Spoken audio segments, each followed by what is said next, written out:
Well, since you are speaking about hiring talent, I also wanted to know if you have any good tricks to retain them. That's a particular critical theme at this time. For retaining your engineers over time, I would say that you, first of all, need to create career ladders that are very, very clear so that people have something to strive for and see for themselves that they actually progress, become better, and I know it's hard to admit it for some companies, but eventually people care about what they have in the resume, what they can show on LinkedIn after they've been with the company for a few years.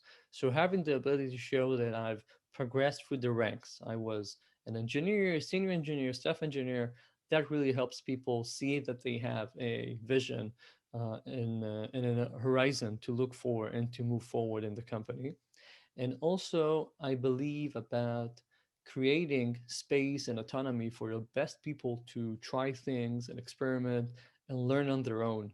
So I'm guessing you've heard about the Spotify model where people work in squads that are cross-functional and they get their own objectives and they work on that. And I think that that's a big part of creating the self-actualization for people.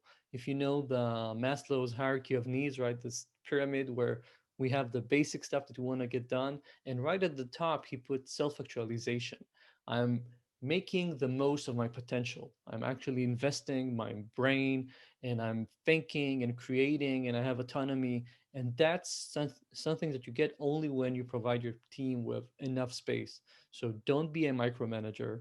Don't assume that they need too much guidance and let them do their own stuff. For example, in the intermissions I talked about, and I see how companies that have this kind of space end up retaining people for longer. I would say the average I'm seeing across the industry is around, let's say, a year and a half to 2.5 years. And companies with a lot of agency, with a lot of autonomy, tend to get it to, I would say, more closer to 3, 4 years as an average, which is amazing.